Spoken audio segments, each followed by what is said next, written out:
벌써 이제 요한계시록 13장에 왔습니다. 지난주까지 살펴봤던 12장에서는 아이를 낳은 여자와 큰 용에 대한 이야기를 살펴봤지요. 여자는 교회를 상징한다고 했고요. 여자가 낳은 아기는 예수 그리스도를 상징한다 말씀을 드렸습니다. 그리고 여자를 박해하고 아이를 삼키려고 했던 큰 용은 예수님을 십자가에 못 박고 교회를 박해하는 사탄 마귀를 상징한다고 말씀을 드렸지요. 이어서 13장에는 12장에서 등장했던 사탄이 자신의 종들을 사용해서 교회를 박해하는 장면이 기록되어 있습니다. 그 중에서도 13장 앞부분에서는 바다에서 한 짐승이 나온 것에 대해서 얘기를 하고요. 뒷부분에서는 땅에서 한 짐승이 나와서 이 성도들을 미혹한 것을 얘기를 하고 있지요. 이 13장의 내용을 여러분이 이해를 하기 위해서는 12장의 내용을 잘 이해하시고 연결을 해야 합니다. 자, 그래서 이 12장의 내용을 잠깐 떠올려 보면 큰 용의 모습으로 나타난 사탄 마귀가 하나님 앞에서 성도들을 계속 고발을 했지요. 그리고 하나님의 율법으로 참소하다가 쫓겨났다, 이렇게 말씀을 드렸어요. 그런데 그 용이 무슨 일을 준비하고 있었다고 했습니까? 계시록 12장 17절 다시 한번 봅니다. 용이 여자에게 분노하여 돌아가서 그 여자의 남은 자손 곧 하나님의 계명을 지키며 예수의 증거를 가진 자들과 더불어 싸우려고 바다 모래 위에 섰더라. 자, 그러니까 용이, 마귀가 분노해서 이 성도들과 싸우려고 전쟁을 준비했다는 거예요.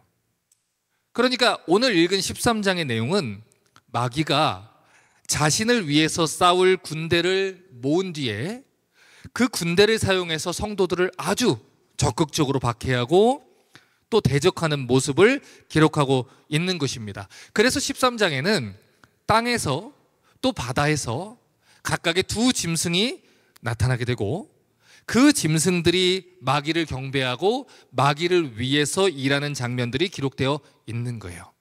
그래서 오늘은 첫 번째 짐승인 바다에서 나온 짐승에 대해서 포커스를 두고 좀 본문을 보려고 합니다. 13장 1절을 다시 한번 봅니다. 내가 보니 바다에서 한 짐승이 나오는데 뿔이 10이요 머리가 7이라. 뿔에는 10 왕관이 있고 머리들에는 신성모독하는 이름이 있더라. 지금 이 바다에서 올라온 짐승은 12장에서 등장했었던 큰 용, 마귀로 상징되어진 이 큰 용의 모습과 굉장히 비슷하다는 것을 우리가 볼 수 있어요. 여러분이 성경을 보시면 알 수 있지만 제가 이 화면에 있는 비교표로 정리를 했고요. 이미 여러분께는 인용 구절로 나눠드렸습니다. 필요하신 분들은 또 더 드릴 수 있어요. 자, 머리가 7이다. 뿔이 10개다. 여러 왕관들을 가지고 있다. 이런 모습들이 굉장히 닮아 있죠.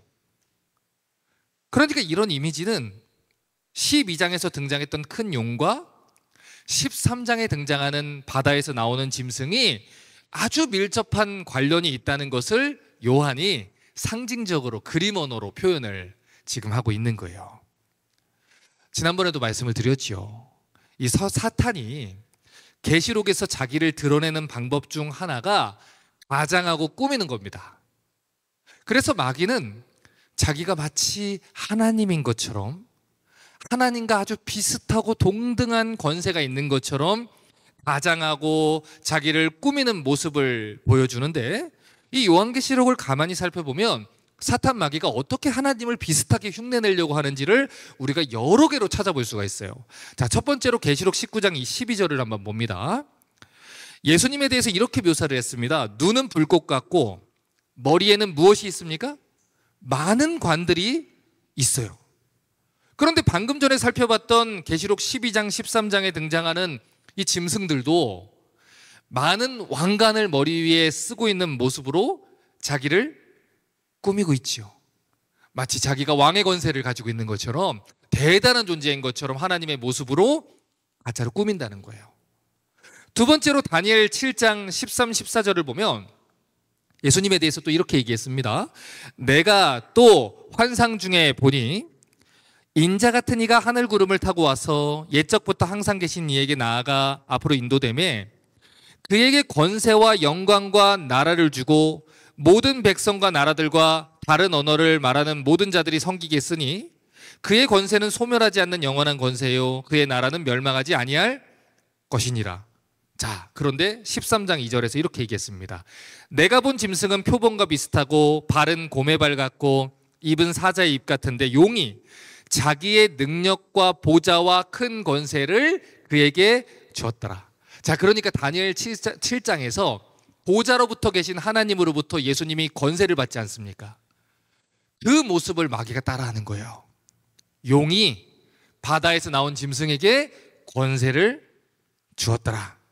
마치 하나님과 거의 비등한 그런 세력인 것처럼 마귀가 꾸민다는 것이죠. 세 번째로 마귀는 자기에게도 마치 예수님이 부활하신 것 같은 능력이 있는 것처럼 꾸며요. 13장 3절입니다. 그의 머리 하나가 상하여 죽게 된 것 같더니 그 죽게 되었던 상처가 나음에 온 땅이 놀랍게 여겨 짐승을 따르고. 바다에서 나온 짐승이 마치 예수님이 십자가에서 죽으셨다가 살아나는 것처럼 죽음의 권세가 그를 건드리지 못하는 것처럼 꾸미고 있는 거예요. 자기에게도 이 부활의 권세가 있는 것처럼 꾸미는 것이죠. 자, 네 번째로 성부 하나님과 성자 예수님이 경배와 찬송을 받았던 것처럼 이 바다에서 나온 짐승과 마귀도 경배를 받는 모습을 기록해 놨어요. 13장 4절입니다. 용이 짐승에게 권세를 주므로 용에게 경배하며 짐승에게 경배하여 이르되 누가 이 짐승과 같으냐 누가 능히 이와 더불어 싸우리요. 자, 되게 익숙한 표현이죠. 이것은 하나님에게 하는 표현이거든요. 그런데 마귀가 자기에게 그 모습을 돌리면서 마치 자기가 영광스러운 존재인 것처럼 꾸미고 있다는 것이지요. 다섯 번째로 예수 그리스도께서 나라와 백성과 족속을 다스리듯이 이 바다에서 나온 짐승도 나라와 백성과 족속을 다스리는 것처럼 꾸밉니다. 13장 7절입니다. 또 권세를 받아 성도들과 싸워 이기게 되고 각 족속과 백성과 방언과 나라를 다스리는 권세를 받으니. 자, 지금까지 놀랍도록 많은 모습이 마귀가 하나님을 따라하고 있지요. 예수님의 권세를 따라오고 있죠. 그런데 더 놀라운 게 뭐예요? 마귀는 이 성경에 기록된 모습을 가지고 이 기록된 말씀을 가지고 5분 늦은 시계 같은 거짓말로 사람들을 속인다는 거예요. 그런데 그런 모습을 밝히기 위해서 마귀가 이 사도 요한이 이 짐승의 정체를 밝혀주고 있는 것입니다. 자, 그러면 이 짐승들의 정체가 무엇일까요? 계시록 13장에 나타난 이 짐승들의 정체를 파악하려면 우리가 예전에 살펴봤던 이 다니엘 7장 말씀을 좀 살펴봐야 됩니다. 다니엘 7장 1절부터 3절까지만 좀 읽어볼게요. 바벨론 벨사살 왕 원년에 다니엘이 그 침상에서 꿈을 꾸며 머릿속으로 환상을 받고 꿈을 기록하며 그 일의 대략을 진술하니라. 다니엘이 진술하여 이르되 내가 밤에 환상을 보았는데 하늘에 내바람이 큰 바다로 몰려 불더니 큰 짐승 넷이 바다에서 나왔는데 그 모양이 각각 다르더라. 자, 오늘 우리가 읽은 이 계시록 13장 1절부터 10절 등장했던 이 바다에서 나온 짐승은 다니엘 7장에서 등장했던 그 바다에서 나온 네 마리 짐승을 배경으로 하고 있습니다. 혹시 기억 안 나시는 분은 우리 유튜브 채널에 올려놨습니다. 다니엘 7장 다시 들으시면 될 텐데 지금 화면에 띄워드린 비교표를 보시면요, 계시록 13장에서 등장하는 바다에서 나온 짐승과 다니엘 7장에서 환상으로 봤던 바다에서 나온 짐승이 같은 짐승이라는 걸 우리가 알게 돼요. 자, 그러면 이 네 마리 짐승의 정체가 무엇일까요? 다니엘 7장 17절 이렇게 얘기했습니다. 그 네 큰 짐승은 세상에 일어날 무엇이다? 네 명의 왕이라. 그러니까 다니엘이 봤던 바다에서 나온 네 짐승은 네 나라의 왕, 국가 권력 지도자를 상징한다는 것이지요. 여러분, 고대 세계는 왕국 형태로 이루어진 국가 체제였어요. 그래서 왕은 곧 나라를 대표했고요. 그 왕국은 곧 왕을 대표했습니다. 그러니까 다니엘이 또 요한이 이 네 짐승을 내 왕이라고 표현을 하는 것은 네 개의 나라를 표현한다라고 보셔야 돼요. 그래서 이 바다에서 나온 네 마리의 짐승은 다니엘이 포로로 끌려가게 됐던 바벨론 제국부터 시작해서 예수님이 이 땅에 오실 때까지 하나님의 백성인 이스라엘을 지배했던 이 고대 근동 지방의 네 개의 제국들, 네 명의 왕들을 상징합니다. 그래서 우리가 다니엘 때 이 나라들이 어떤 나라라고 했습니까? 순서대로 바벨론, 페르시아, 그리스, 그리고 로마라고 말씀을 드렸었어요. 다니엘 7장 23절을 봅니다. 모신자가 이처럼 이르되 넷째 짐승은 곧 땅의 넷째 나라인데 이는 다른 나라들과는 달라서 온 천하를 삼키고 밟아 부서뜨릴 것이며. 자, 네 번째 나라는 어떤 나라라고요? 로마를 가리킨다고 했습니다. 이 로마라는 나라가 이 세 나라의 역사를 끝내고 이 고대 근동의 패권을 잡게 된다는 것이지요. 그런데 다니엘 7장 25절을 보니까 이 네 번째 나라에 대해서 이렇게 얘기를 합니다. 그가 장차 지극히 높으신 이를 말로 대적하며 또 지극히 높으신 이의 성도를 괴롭게 할 것이며 그가 또 때와 법을 고치고자 할 것이며 성도들은 그의 손에 붙임 바 되어 한 때와 두 때와 반 때를 지내리라. 자, 그러니까 이 네 번째 나라가 통치하게 될 때에 이 로마의 정부가 성도들을 박해하게 됩니다. 언제까지요? 한 때와 두 때와 반 때가 지날 때까지. 자, 지금 여기에서도 한 때, 두 때, 반 때 또 나왔어요. 우리 계속 듣고 있죠, 지금. 1260일, 42달, 한 때야 두 때야 반 때, 예수님이 죽으시고 부활하시고 다시 오실 때까지의 그 종말의 때라고 하지 않았습니까? 그러니까 이 말씀은 로마 시대로부터 성도들은 예수님이 다시 오시는 그 날까지 박해를 받게 된다는 거예요. 그러니 다니엘과 요한계시록에 등장하는 짐승에 대한 예언은 종말의 때에 하나님 나라를, 교회를 대적하는 마귀의 세력으로 인해서 교회가 어떤 어려움을 당하게 될 것인지를 요한이 그림 언어로, 상징 언어로 표현을 한 것입니다. 자, 우리 다음 주에 살펴보겠지만 왜 이렇게 그림 언어, 상징 언어로 어렵게 표현을 했을까요?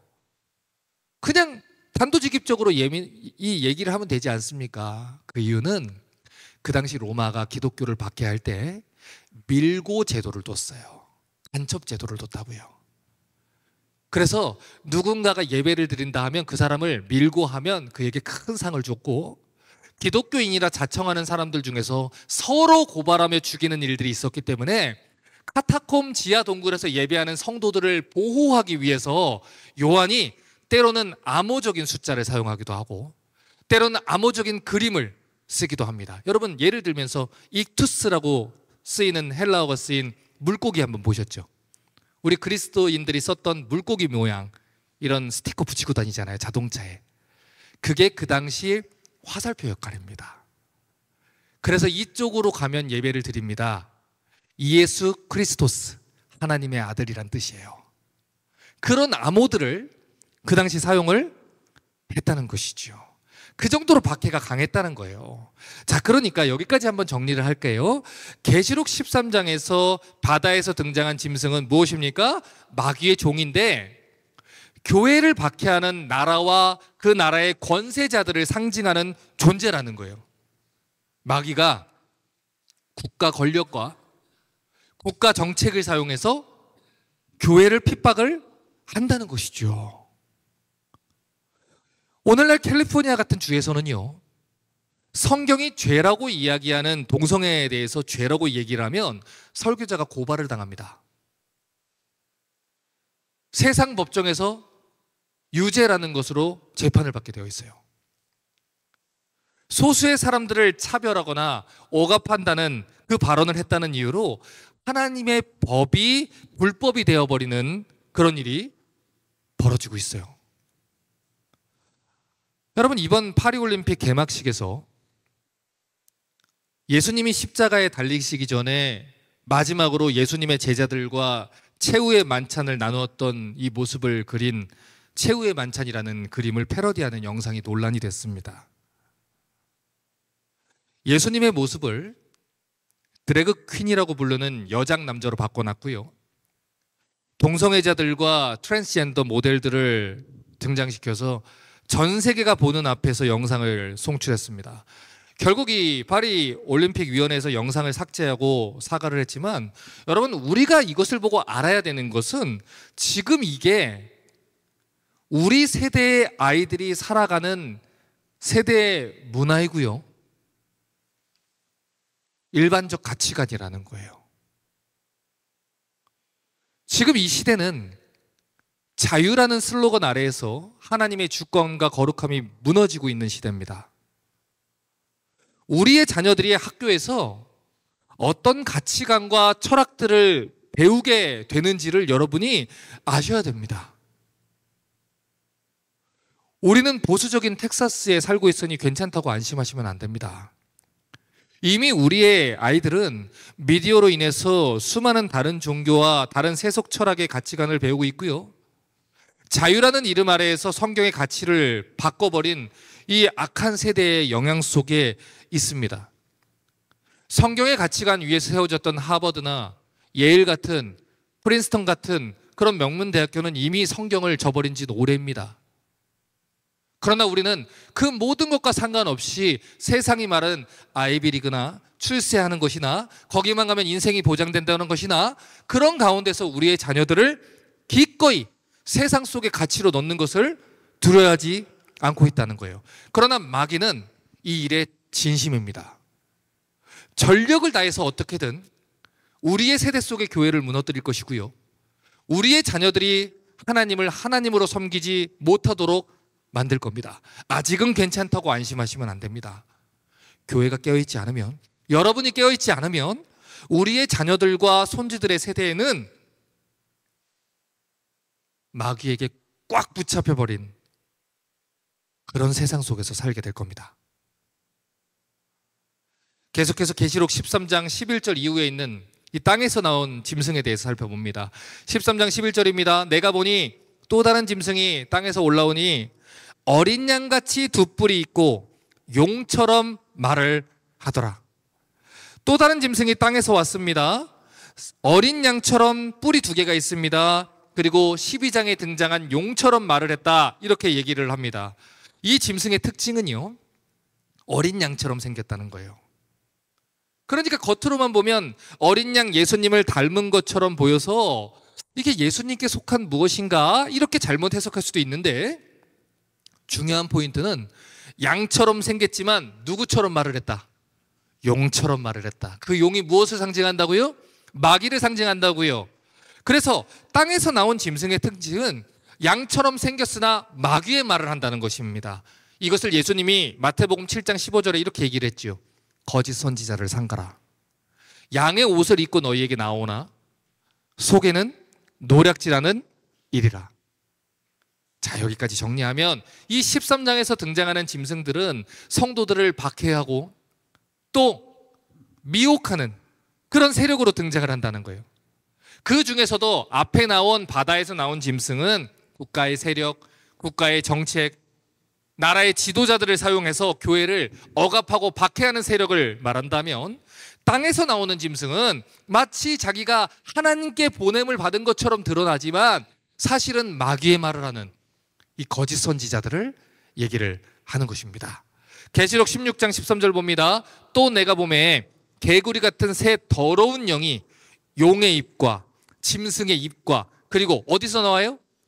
거짓 선지자의 입에서 나오니. 이 구절에서 분명히 얘기하지 않습니까? 12장과 13장에 등장했던 큰 용과 두 마리 짐승의 입에서 개구리 같은 더러운 영이 세 개 나왔는데, 순서대로 용과 바다에서 나온 짐승과 땅에서 나온 짐승에 대해서 얘기를 하고 있다는 거예요. 그런데 그 순서대로 매칭을 하면 세 번째로 등장하는 땅에서 나오는 짐승은 무엇입니까? 거짓 선지자라는 거예요. 계시록 19장 20절 또 봅니다. 짐승이 잡히고 그 앞에서 표적을 행하던 거짓 선지자도 함께 잡혔으니 이는 짐승의 표를 받고 우상에게 경배하던 자들을 표적으로 미혹하던 자라. 이 둘이 산채로 유황불 붙는 못에 던져지고, 지금 이 구절에서도 바다에서 나온 짐승이 잡히고 그 앞에서 이적을 행하던 거짓 선지자, 즉 땅에서 나온 짐승도 잡혀서 유황불의 산채로 던져지는 걸 보게 됩니다. 결국 이 땅에서 나온 짐승은 누구예요? 거짓 선지자들이라는 거예요. 계시록 20장 10절입니다. 또 그들을 미혹하는 마귀가 불과 유황못에 던져지니 거기는 짐승과 거짓 선지자도 있어 세세토록 밤낮 괴로움을 받으리라. 여기서도 세 가지 존재 나왔지요? 큰 용으로 상징되는 마귀가 불과 유황못에 던져졌지요. 바다에서 나온 짐승도, 또 땅에서 나온 짐승, 즉 거짓 선지자도 심판을 받았다고 하는 거예요. 자, 그러니 이런 내용들을 정리하면 12장에서 등장하는 큰 용은 사단 마귀를 등장하는 것이고, 13장 전반부에서 나온 바다에서 나온 짐승은 기독교를 박해하는 국가의 지도자들을 말하는 것이고, 13장 후반부에 나온 땅에서 나온 짐승은 사람들을 미혹해서 하나님의 법에서 떠나게 만드는 거짓 선지자들을 이야기를 한다는 것입니다. 이제 설교를 마무리하겠습니다. 사단 마귀는 우리를 어떻게든 하나님으로부터 떨어뜨리기 위해서 크게 두 가지 전략을 사용합니다. 첫 번째는 하는 겁니다. 무섭게 하고 두렵게 하고 그들을 모든 사업을 빼앗고 재산을 빼앗고 자식을 죽이고 생명을 빼앗는 것입니다. 두 번째는 유혹하는 겁니다. 그런데 여러분, 우리가 알아야 되는 사실이 있어요. 첫 번째로 마귀는요, 우리 각 사람이 무엇을 가장 힘들어하고 어디를 걸면 하나님을 떠날 것인지 너무 잘 알고 있습니다. 무엇이 우리에게 시험거리가 되는지 마귀가 너무너무 잘 알고 있어요. 돈과 권세에 약한 사람이라면 그것을 가지고 하나님을 떠나게 유혹할 것이고요. 박해와 핍박을 두려워하는 사람이라면 그것으로 인해서 하나님을 부인하고 떠나게 만들 것이고요. 내가 하나님을 위해서 한 모든 것이 무슨 의미가 있나? 라는 허무함이 무서운 사람이라면 허무함을 건들 것입니다. 마귀는 자기가 무엇을 건드려야 되는지 잘 알아요. 마치 우리 경기를 할 때 상대방의 약점을 미리 분석을 하고 경기를 시작하듯이 마귀는 여러분을 너무너무 잘 알고 있습니다. 어떻게든 넘어뜨리기 위해서 최선을 다한다는 거예요. 두 번째, 마귀는 이 일에 진심이라는 거예요. 이 일을 적당히 할 일이 생각이 없어요. 적당히 유혹할 마음도 없어요. 마치 길거리에서 어깨를 한번 치고 가는 정도로 이 일을 끝낼 일이 없습니다. 할 수 있는 모든 일을 다해서 여러분이 하나님 떠나게 만드는 것, 그게 마귀가 하는 일입니다. 예레미야 44장 15절부터 18절을 보면 아주 무서운 장면이 하나 나와요. 그리하여 자기 아내들이 다른 신들에게 분향하는 줄을 아는 모든 남자와 곁에 섰던 모든 여인, 곧 애굽 땅 바드로스에 사는 모든 백성의 큰 무리가 예레미야에게 대답하여 이르되, 내가 여호와의 이름으로 우리에게 하는 말을 우리가 듣지 아니하고 우리 입에서 난 모든 말을 반드시 실행하여 우리가 본래 하던 것, 곧 우리와 우리 선조와 우리 왕들과 고관들이 유다 성읍들과 예루살렘 거리에서 하던 대로 하늘의 여왕에게 분향하고 그 앞에 전제를 드리리라. 그때에는, 우리가 하늘 여왕한테 분향할 때는 우리가 먹을 것이 풍부하여 복을 받고 재난을 당하지 아니했더니 우리가 하늘 여왕에게 분향하고 그 앞에 전제 드리던 것을 패한 후부로부터는 모든 것이 궁핍하고 칼과 기근의 멸망을 당하였느니라 하며. 여러분, 이 말씀이 기록되던 당시의 이스라엘은 끝까지 회개하지 않다가 바벨론의 포로로 끌려간 상태예요. 그런데 하나님이 그들을 불쌍하게 여기고 70년 지나면 이스라엘을 회복시킬 거니까 바벨론으로 가서 하나님이 내리는 징계를 받아라 한 상황이죠. 그런데 이스라엘 몇몇이요, 또다시 하나님 말씀을 듣지 않고 애굽으로 가서 멸망을 당하게 되는 거예요. 하나님이 징계하기로 결정할 때 그 징계를 받는 것이 지혜로운 것인데, 여기 아니면 교회가 없어? 내가 그 말을 들어야 돼? 라고 가서 자기 마음대로 살게 된 것이죠. 그럼에도 불구하고 하나님이 예레미야 선지자를 통해서 회개를 또 요청을 해요. 하지만 그들이 끝까지 회개하지 않고 변명으로 내놓은 것이 이 구절이에요. 지금 이 구절을 쉽게 얘기하면 이런 뜻입니다. 내가 예수 믿어서 망했다. 내가 교회 다녀서 망했다. 교회 다니기 전에는, 예수님 뜨겁게 믿기 전에는 내가 잘 살았는데, 내가 세상에서 세상 방법대로 살고 사람들처럼 우상 섬기고 살 때는 잘 살았는데, 내가 예수님을 뜨겁게 믿으려고 하면 뜨겁게 믿을수록 우리는 망했다. 그러니까 우리는 예전처럼 살란다, 이 얘기입니다. 여러분, 결국 그 사람들이 어떻게 됐습니까? 예레미야 44장 27절은 말합니다. 보라, 내가 깨어있어 그들에게 재난을 내리고 복을 내리지 아니하리니 애굽 땅에 있는 유다 모든 사람이 칼과 기근에 망하여 멸절되리라. 결국 그들 모두가 애굽에서 멸망을 했다는 거예요. 여러분, 방금 전에 마귀가 성도들이 하나님 떠나게 만들기 위해서 행하는 두 가지 전력이 무엇이라고요? 박해하고 유혹하는 거예요. 때로는 마귀가 성도들이 경제적으로 어렵게 만들어요. 정신적으로 무너지게 만들어요. 하나님을 경외하지 않는 사람들이 잘 먹고 잘 사는 걸 보면서 믿음을 지켜도 전혀 나아지지 않는 삶 때문에 무너져서 신앙을 타협하게 만들어요. 때로는 박해를 합니다. 때로는 달콤하게 유혹하는 방법을 씁니다. 어떻게든 교회를, 또 성도들을 타락하게 만들어서 애굽으로 내려가게 만들고 우상을 가까이 해서 하나님을 떠나게 만드는 게 마귀가 행하는 일이에요. 계시록 13장 11절 다시 보십시오. 또 다른 짐승이 땅에서 올라오니 어린 양같이 두 뿔이 있고 용처럼 말을 합니다. 어린 양처럼 모습을 가장하고 와요.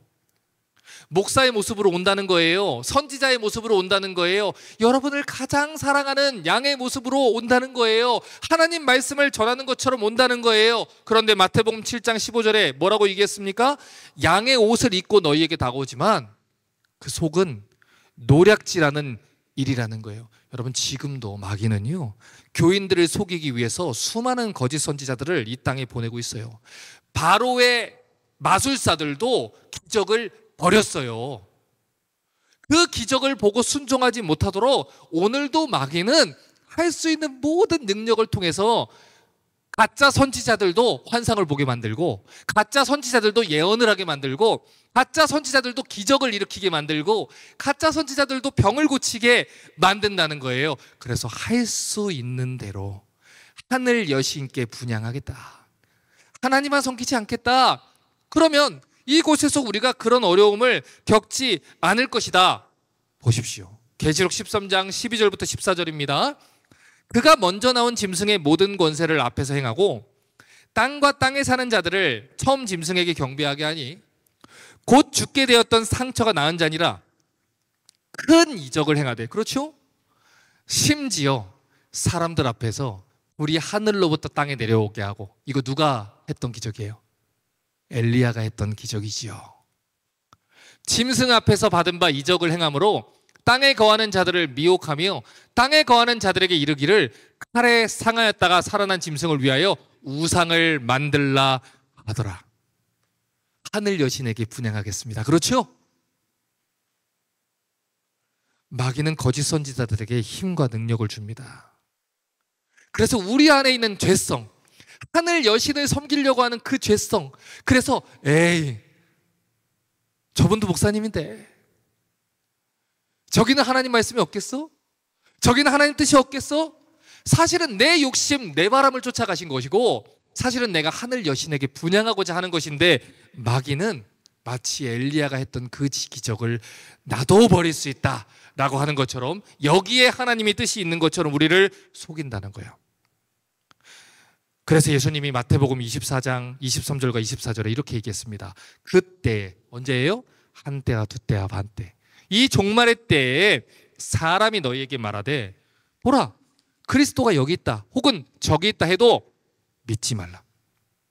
거짓 그리스도들과 거짓 선지자들이 일어나 큰 표적과 기사를 보여 할 수만 있으면 택하신 자들도 미혹하리라. 이 종말의 때에 거짓 그리스도인들, 거짓 선지자들이 일어나서 표적과 기적을 벌인다고 얘기를 해요. 그런데 큰 표적을 벌인다고 해요.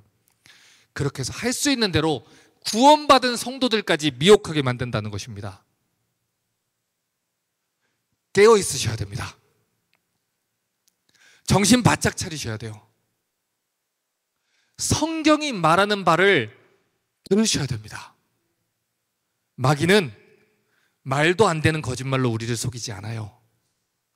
누구나 속을 만한 그럴싸한 거짓말로 5분밖에 늦지 않은 시계 같은 비슷한 거짓말로 우리를 속입니다. 그것도 우리가 가장 지쳤을 때, 그것도 우리가 가장 낙심했을 때, 우리가 가장 절실할 때, 우리가 가장 큰 도움이 필요할 때, 우리가 혼자인 것 같을 때, 아무도 나를 돌봐주지 않는 것 같을 때, 마치 우리를 가장 위하는 것처럼 마귀는 광명의 천사의 모습으로 여러분께 다가올 겁니다. 저 메시지에도 복음이 담긴 것 같고, 저것도 성경이 말하는 내용 같고, 저렇게 살아도 될 것 같고, 저것도 괜찮지 않나 생각하게 만들어서 하나님을 떠나게 하려고 애를 쓸 것입니다. 결국 진리에서 떠나게 만들 것입니다. 그러므로 깨어 있으시기 바랍니다. 이 마지막 영적 전쟁이 벌어지는 이 시기에 성경을 가까이 하십시오. 성경대로 신앙생활 하십시오. 그래서 여러분과 여러분의 가족을 마귀의 유혹과 환난으로부터 보호할 수 있기를 주님의 이름으로 부탁합니다.